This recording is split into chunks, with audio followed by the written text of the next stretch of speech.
Hello, Edwina. Murphy-Droomer is my name, and I want to warmly welcome you to this interview in the series where I am interviewing phenomenal feminine entrepreneurs in order to gain their life-changing insights on taking control of your future, your prosperity, and your freedom.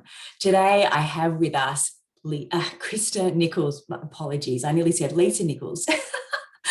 Christa Nichols. And Christa is, amongst many other things, an Iowa farm chick, a mum, a wife, but she has an amazing story of her going bust to boom in 2016, jumping into an entrepreneurial journey. And I'm going to let her share that with us. Christa, welcome, and thank you so much for being with us. Yeah, no problem. Thanks for having me. So tell us what happened in 2016 and what kicked off your entrepreneurial journey. So I've always been a pretty laid back type of person. I never wanted to have a business necessarily. It wasn't one of my aspirations. I wanted to be a wife and a mom, and I had my college degree and got married, went home, had 2 kids, worked part-time in this little business that I enjoyed. It was fun. And I worked in that business for around 15 years. I eventually took it over and kind of played business with it, I guess. It was more of a glorified job because 80% of this business's contracts were held by one company. And so if anything were to happen to that one company, then our family's income was in serious jeopardy. But it never once crossed my mind that that could actually happen until I got a phone call one morning in 2016. It was like end of May. And it was the office manager for this company on the other line. And I didn't think anything of it. We were friends. We talked multiple times a day back and forth about projects. And so I picked up the phone. I was like, hey, Lene, what's going on? And she was like, hey, I need to let you know, this is my last day. I'm cleaning out my desk. And I know they haven't told you yet, but they're retiring. And they gave us all our 2 weeks notice. And I don't think they're planning on telling you. I just wanted to let you know because you're my friend. And I didn't think it was fair. And I just sat there like,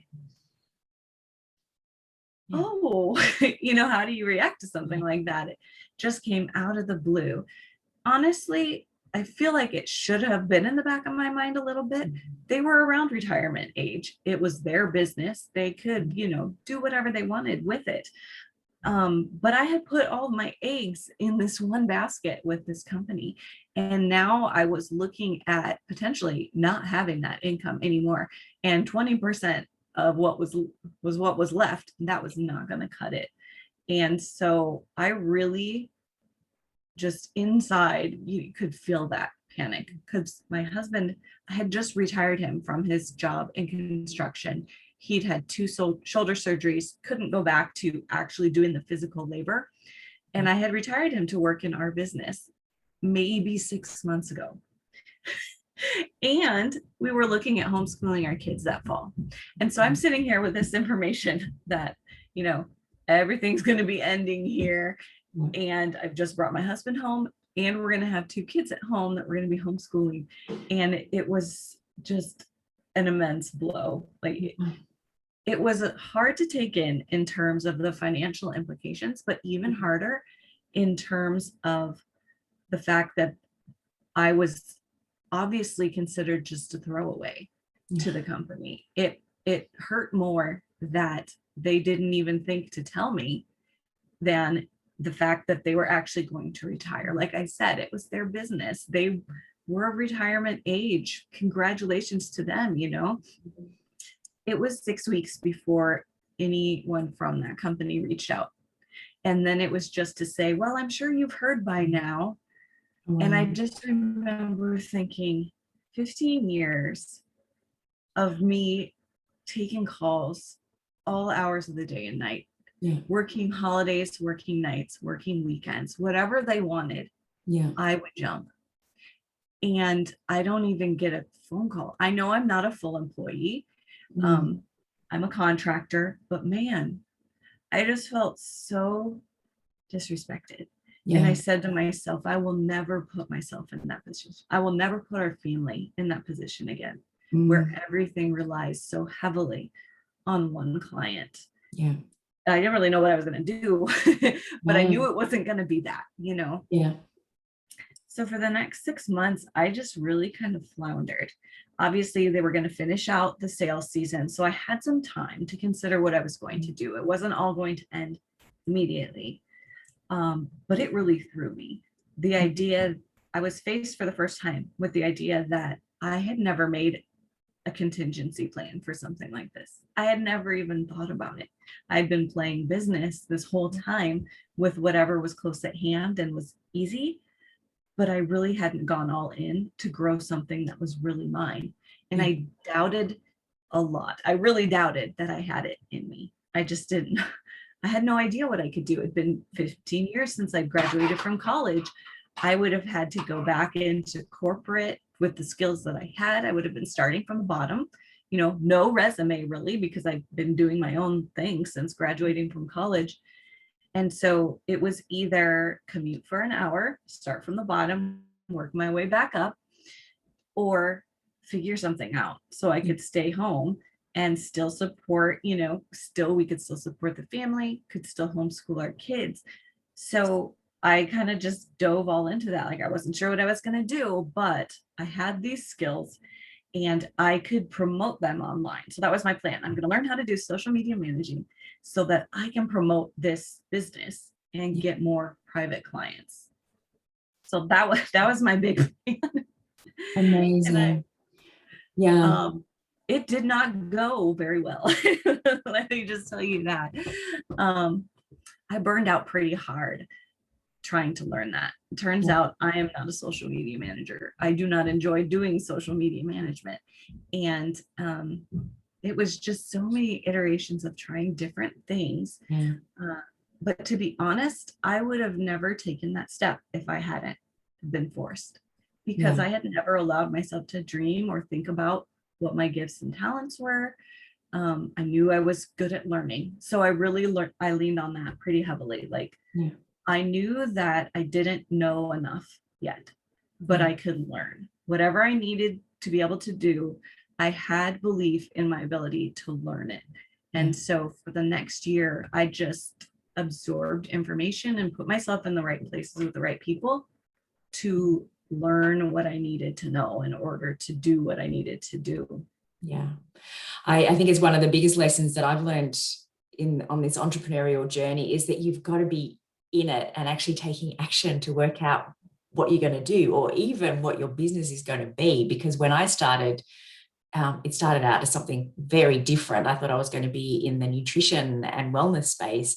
And suddenly my business actually took a very different turn, and I found my purpose somewhere else. And I think it doesn't happen if you sit and wait for the perfect idea. And I think that's a big thing that people need to understand. Yeah, that's so true. If I had never taken a step in some direction, there's no way I would have ended up doing what I do today and having the kind of business that I have that I really love today. Absolutely. No, it was definitely a progression, and it had to start with that, you know. Yeah, the other thing I heard really strongly in your story was, you know, the leadership of the people or the company that you were working for, and just how critically important it is that we learn to have hard conversations. I imagine that they didn't have that conversation with you because it was just a really hard conversation to have. So they put it off, which actually didn't serve you or them in any way. And I think it's, you know, as we move into this entrepreneurial journey, we get VA, some of us are building teams, it's dealing with other people. Learning the art of having a hard conversation is something that takes some practice and guts. It does. It really does. But it's so important. You'll always be glad that you addressed something head on. Yeah. So you could start working towards a solution sooner. Otherwise, you're just prolonging and creating more problems along the way. Yeah, absolutely. So you went from the graphic design to social media. That didn't work. And then now you are the magic wordsmith in copywriting. So how did that actually unfold? So I spent about 6 months trying to attract clients in the social media marketing field. And I was doing whatever. Like I had some web design experience. I had graphic design experience. I taught myself how to build sales funnels. I taught myself how to manage social media and run Facebook ads. So whatever clients wanted, I did it, you know. So I had too many clients who paid too little, trying to do too many things, and I didn't like any of it. Like I hardly liked any of the things I was doing. And I worked from the time I woke up in the morning until the time I fell asleep over my laptop. I worked in the dentist's office. I worked in the car, in the bleachers for my kids' sports activities. I just, you know, I knew that to start something, it just took man hours, but I didn't enjoy what I was doing, and it was sucking the life out of me. I never slowed down long enough to think about it, except for on Sunday mornings when I would sit in church. And that was the only time that I stopped and just sat long enough to consider like the position I'd gotten myself into and how I felt about it. And I think like for 4 or 5 months, I would sit in church on Sunday mornings and I would just cry just because I was just like, I can't do this for the next 30 or 40 years. I just don't see it. I can't do it. And finally, my husband found me sobbing on the floor in our bedroom one morning, just one random Monday morning. Nothing really had happened. Nothing had gone wrong. I just like snuck away to our room to cry about it. He found me, he picked me up, he sat me down on his lap and he said, "This is not why we decided to build a business. It's not so that you can work yourself to death. It's not so that you can hate everything that you do. You have to stop. And whatever I need to do to support you as you figure out what you do love doing, that's fine. But you have to stop." And it was like a huge weight just rolled off my shoulders. To have his support meant the world to me. I was trying to carry so much because I didn't want anybody else to worry, you know, and I didn't want anyone else to feel the stress, but I was robbing that from him, of him allowing him to support me. And so I really took him at his word. I fired all my clients or just didn't renew contracts. And I told myself, I am not a business owner. I'm not an entrepreneur. I can't handle it. I'm just going to help build somebody else's business. And so I took a position inside a Facebook ads agency as an ads copywriter. Now, I honestly have no idea why this poor woman hired me, because I had always been a good writer, but I really didn't have much experience. But she sent me a test and I passed. You know, I passed this test and I started writing ad copy for her high ticket clients. And I really liked it. It was fun. And then she asked me if I'd be willing to run ads for her clients too. And I was like, okay. So after the first 30 days, I started working as an ad strategist too. And for the next year, I worked inside that agency and watched it grow and scale this agency and watched our clients get great results. And I learned so much about paid traffic and marketing. And I discovered that I loved paid traffic and I loved writing for sales. And I started getting clients on the side. My agency owner would be like, "Hey, our client needs an email sequence. Would you, you know," and they're like, sure. So after about 8 months, well, just a few months in, I realized that I was having fun again. I was enjoying what I was doing. I was in a place where I could really learn under an expert for something that I was interested in growing skills in. And I could tell it was going to be really, really beneficial. After about 8 months, I was completely maxed out on agency clients and private clients. And I was kind of facing that, okay, staring that idea of having my own business again in the face and trying to decide, can I do it? Am I going to do it? My husband was like, do it. You know, it probably took me 4 months to really pull the trigger, but I knew that the choice was between staying in the agency and helping continue to grow the agency, which was going amazingly, or growing my own thing. And knowing what I knew now about the skills that I had and the results I could get for clients, suddenly I wasn't afraid of it anymore. I went from being like the most reluctant entrepreneur ever, the anti-preneur, I used to call myself, to being like, I can do this. This is, I think I was meant for this. And now, like, you couldn't rip my business away from me. Like, I would have to be dead in order to not want to do this anymore. But it was tough leaving behind that sure, steady salary of, having clients fed to me and all of that. And so I put it off, like I said, for about 4 months. And so finally I gave my notice, and I still write in that. I'm still the senior copywriter in that agency. So that helps, soften the blow a little bit. But within the first 30 days, I tripled our monthly income and have been fully booked ever since as a sales copywriter. So it was like, I put myself in a position where I could learn and grow and get my confidence back, kind of like a safe little incubator. And then when the time came to step out again, I was ready. But I had to take that journey. If I had started as a sales copywriter right after my other business had kind of gone under, I would have never made it. I would not have been strong enough. I wouldn't have had the skills or the training. So really, as hard as the journey was, and the uncertainty and the ups and downs, it was really necessary. And the challenges didn't mean that things were broken. They just meant with time for growth. And I like to think of it that way now. When challenges come up in my business, I think this doesn't mean my business is broken or that it's not working. It just means I have to level up.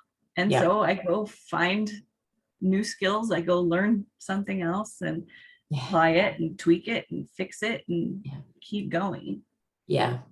We were living out on a property with very bad Wi-Fi when I started on this journey, and I would drive myself into the local library and learnt to build my own website on a YouTube video, which is still the website I have now.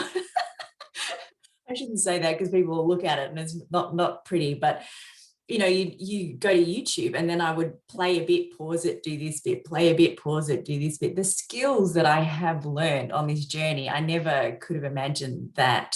I never would have imagined I'd be able to do what I do now. It just was never in my wheelhouse, but it becomes necessary. And then all these skills stack up and they become part of what makes all this possible. I might have been kind of a chicken when it came to having my own business at first.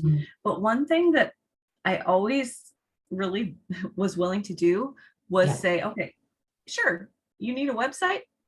I'll learn how to do that. And literally like YouTube videos and Google tutorials. That's how I would just like jump in and decide, okay, I can learn that. So it's the entrepreneurial university, YouTube. Right? Exactly. Yeah, it really Absolutely. There is no knowledge missing there. There is nothing, whether we want to lose weight, build a business, improve our relationships, like every conceivable piece of knowledge is out there to gain. The bit that holds us back is the story in here. That imposter syndrome, or I don't have the qualification, or, whatever the story is that we create, that's the bit that holds us back. And I think that, the more that people can start to understand that we can do whatever we want to do, the knowledge is out there.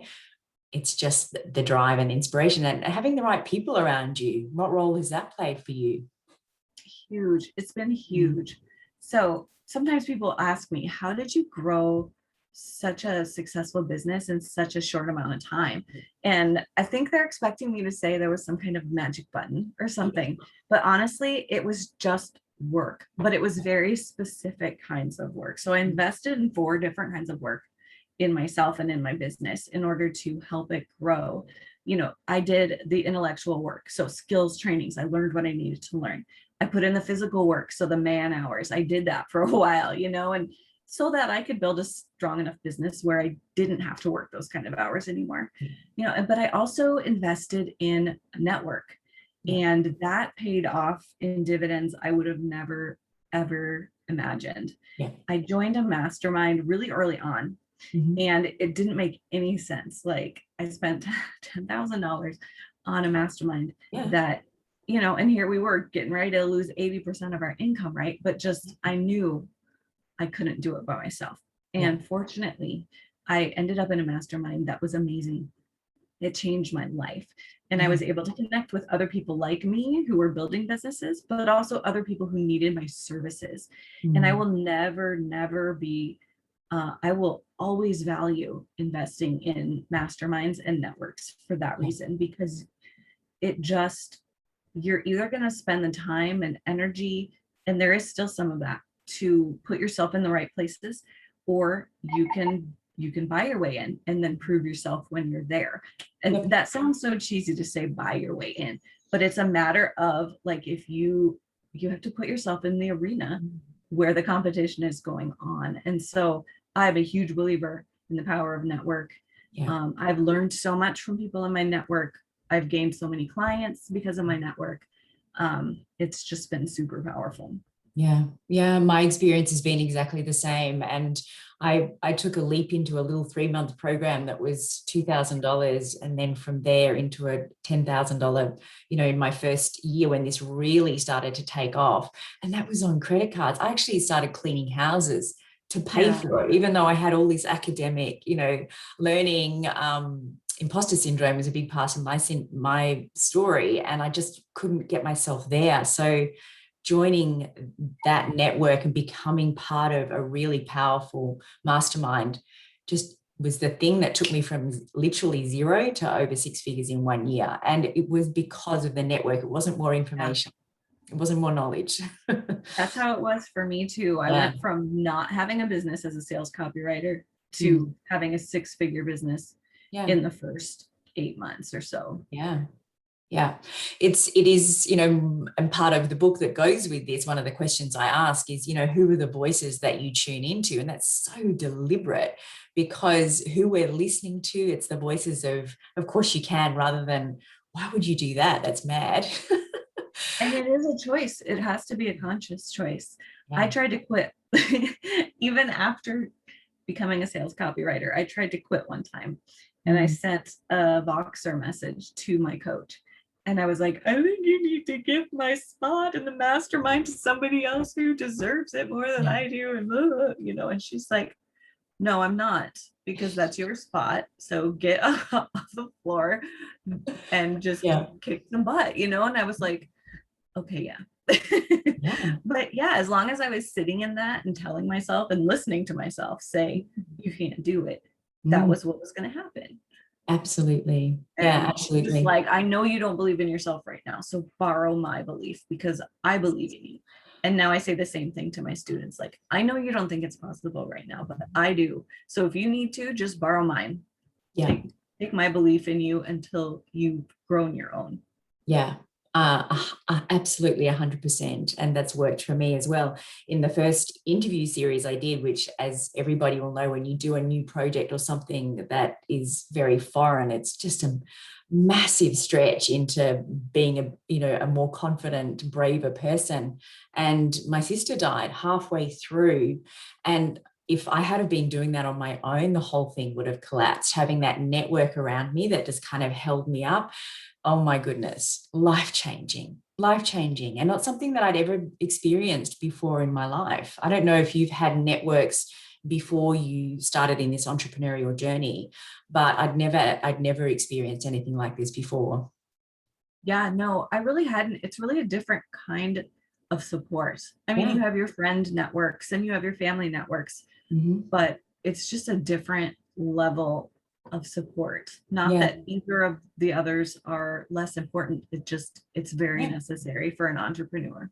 And I think one of the big things that I've discovered, particularly in the feminine space, although I think it's more and more in the masculine space in this arena as well, is that it's not about competition. We all just kind of lock arms and lift each other up. Whereas my experience of more the corporate world, or, not the entrepreneurial world, is this real sense of competition. Don't tell them that, because, that's something that I can use. Has that been your experience as well? Definitely. I think it makes a huge difference whose network you put yourself in, because you can definitely find networks like that in the entrepreneurial space. But I choose to find networks where it's people hold each other up. Like in the mastermind, I'm in a couple different ones. And in one of them, there are several other copywriters in there. And we don't compete. We collaborate. Yeah. And it's just a really beautiful thing, because a lot of people would think, well, she's your competition. Why are you sharing your tips and strategies with her? Well, because there's too many clients. You can't, there's Yeah. enough to go around. And I want to see someone else succeed as much as I want to see myself succeed. And if I'm putting that energy out there, they're going to want to see me succeed too. So it's just going to come back to me. Yeah. So. Yeah. So I know that one of the biggest things that I hear, and that I think we all struggle with at various times in different degrees, is that imposter syndrome. So for the woman that's listening to this going, yeah, I've done this, but I don't know enough yet, or I haven't got enough information yet. I don't know everything yet. I'll do it, later. What are your words of wisdom? Later never comes. Later isn't a real time. Mm-hmm. Later is a hole. It's a hole things fall into and never come out again. Yes. So that's a lie. Later is a lie. Yeah. Start now. But with one step. You don't have to do the whole thing today. You don't have to become some kind of overnight sensation. Yeah. You can be the person who crosses the finish line at a crawl if you have to, but you're that much further along than you were when you started, and that's something you can be proud of. Yeah. I think too, done is better than perfect. It's never going to be perfect. That's a lie too. Yeah. So perfection is a lie too. If perfection's what you're waiting for, you're just going to keep waiting. And wouldn't you rather have an imperfect launch or an imperfect business, but have a business than not have anything at all? Yeah. And I can say this because I'm so guilty of all of that. Like, I'm probably the least likely. Like, yeah, I was a good student. I have a college degree, but I never thought I wanted a business. I was super content. I told myself, why should I want anymore? I have healthy kids. I have a wonderful husband. We have a home. We don't have any needs. If it had not have been for no choice but to do something, I would still be that person. I would still be skating along in my little graphic design business and not seeking anything else. But the truth is, I wasn't content. I was complacent because I was afraid. And you know what? You can act while you're afraid, or you can sit in your fear. And it's a lot better results if you act while you're afraid than if you just sit in your fear. Yeah. And when, I can hear how much you love, and I know how much you love what you do, and my experience has been that as well. And it actually gets addictive. It doesn't, there are a few people that know what their purpose is and what lights them up off the bat, and that's awesome. But for most of us, it's a bit of trial and error. But when you find it, that I love people that say, how will I know when I find it? When you found it, because you just don't want to stop doing it.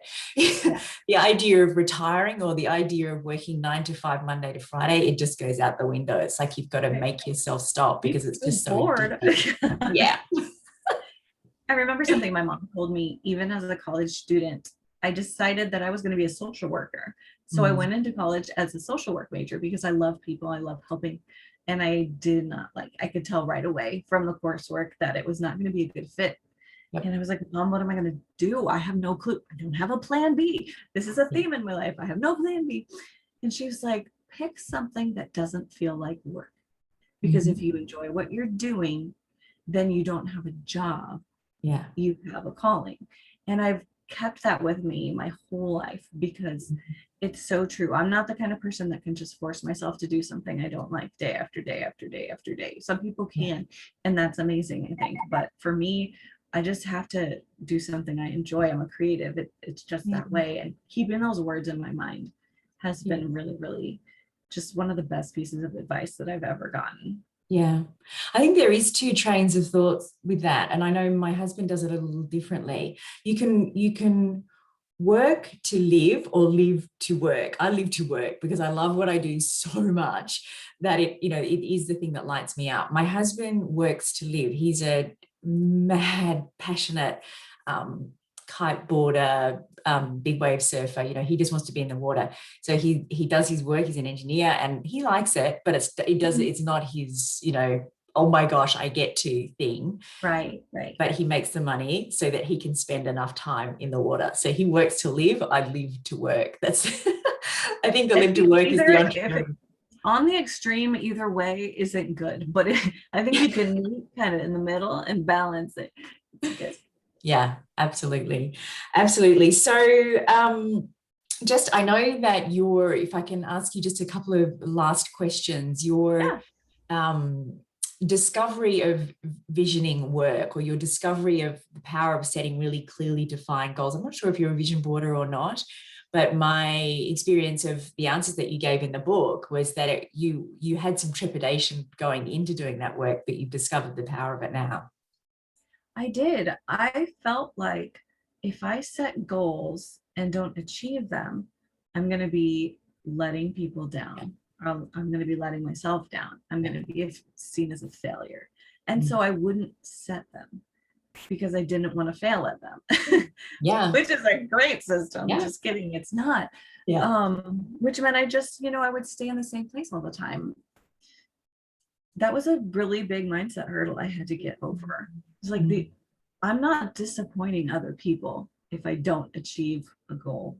It's all here. I'm competing against myself. Yeah. And so I can either compete or I can do nothing. Yeah. And I had to make the choice. Okay. So maybe I don't make $1 million in a year this year, but I bet at the end of the year, I'm a lot closer than I was at the beginning, and just things like that. I still battle that. Like, ooh, no, that goal seems too big. And what if I don't make it? And then I won't want to set another goal again because I didn't achieve it.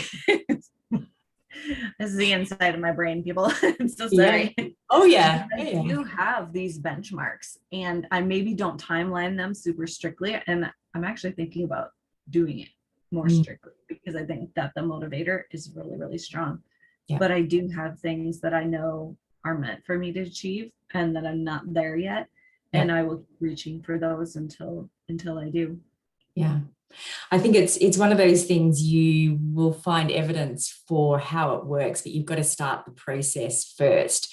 I know when I'd done a couple, and then in 2018, I'd been to an event in America. I flew over to be part of a networking event with my coach. And I remember sitting in the audience, it was right at the beginning of my journey, looking up at this stage, and she had a success panel. There's sort of 1,000 people in the audience, and she had a success panel of 5 women. I remember feeling like the primary school girl that's looking up at the high school girls going, oh, imagine if I got to be one of them. That would be amazing, like the pinnacle, the thing. And so I put it on my vision board for the next year and told everybody, declared it in this huge community, and said, I'm going to be, part of the success panel next year. And I actually didn't believe it in my head, like it was that kind of like, let's just test it. Let's just play with this and see how it works. But it was such a focus that everything I did was move. It's not like I sat back on the couch and waited for it to, materialize. Everything I did, I made sure that I became known in the community. I made sure I was, just busting my gut to have the success that I wanted. And when that invitation arrived in my inbox, oh my gosh, the feeling, but it gave me that, I can make these things happen. If I have that clear vision, that clear focus of what I'm wanting to achieve, then the how becomes, apparent. It unfolds. Yeah. But you've got to have that vision of what you're actually aiming for rather than just aimlessly taking steps. Right. Yeah. Right. A blind squirrel can find a nut, but he can sure find a lot more if he makes a route and puts himself in the place where he knows the nuts will fall. Yeah, absolutely. So I know you have a gorgeous little gift for the people tuning in to get them kicked off and started. Did you want to take a second to tell them what that is? Sure. So I'm a service provider. That means that I focus all of my services on my clients, helping them talk to their target audiences so that they can sell their products and services and make people's lives better, change people's lives. And I have this guide. It's called the Target Market Mastery Guide. And it's great for any entrepreneur who serves someone else. It really helps you dive in deep and discover more about the people that you serve and the types of things that they're thinking about, feeling, experiencing, so that you can communicate them with them in a way that meets them where they're at. Yeah. And puts you on that same level so that you can grow that relationship and connection with them and serve them with your business. Yeah. So just so that people feel clear on what that is, I imagine if that is the mum who makes an awesome lunchbox, there is a heck of a lot of mums out there that, get frustrated with making a great lunchbox she could use that to hone in on who her ideal client is. Is that, yeah. Exactly. So yep. It can It's be a used across the downloadable board. guide that you can fill in information about the people that you serve, and it asks some guided questions to help you think about how you can communicate with them in a way that will lead them towards your products and services. Yeah. And I imagine it's a great tool, even for somebody that's maybe just at the very start has an Instagram page that they're just, sharing stuff about their family or whatever. But if they could use this, they start thinking about the language with more clarity. And that's where we start. Yeah. Yeah. For any service-based business, even products, your audience is the most important piece. Yeah. And so really having a good understanding of them is super important. Perfect. So if I can wind up with one last question, we're on this entrepreneurial journey because we want to build a rich and prosperous life. But that looks like something different for everybody. It's not necessarily yachts and Mercedes-Benz. It's a different picture for everybody. So what's that picture for you, Christa? Freedom. Yeah. So I want the freedom for my family and for myself to be able to work where we want to work, go travel as we wish, be generous with people in need, and live a life of purpose right where we're at, no matter where we are at the time.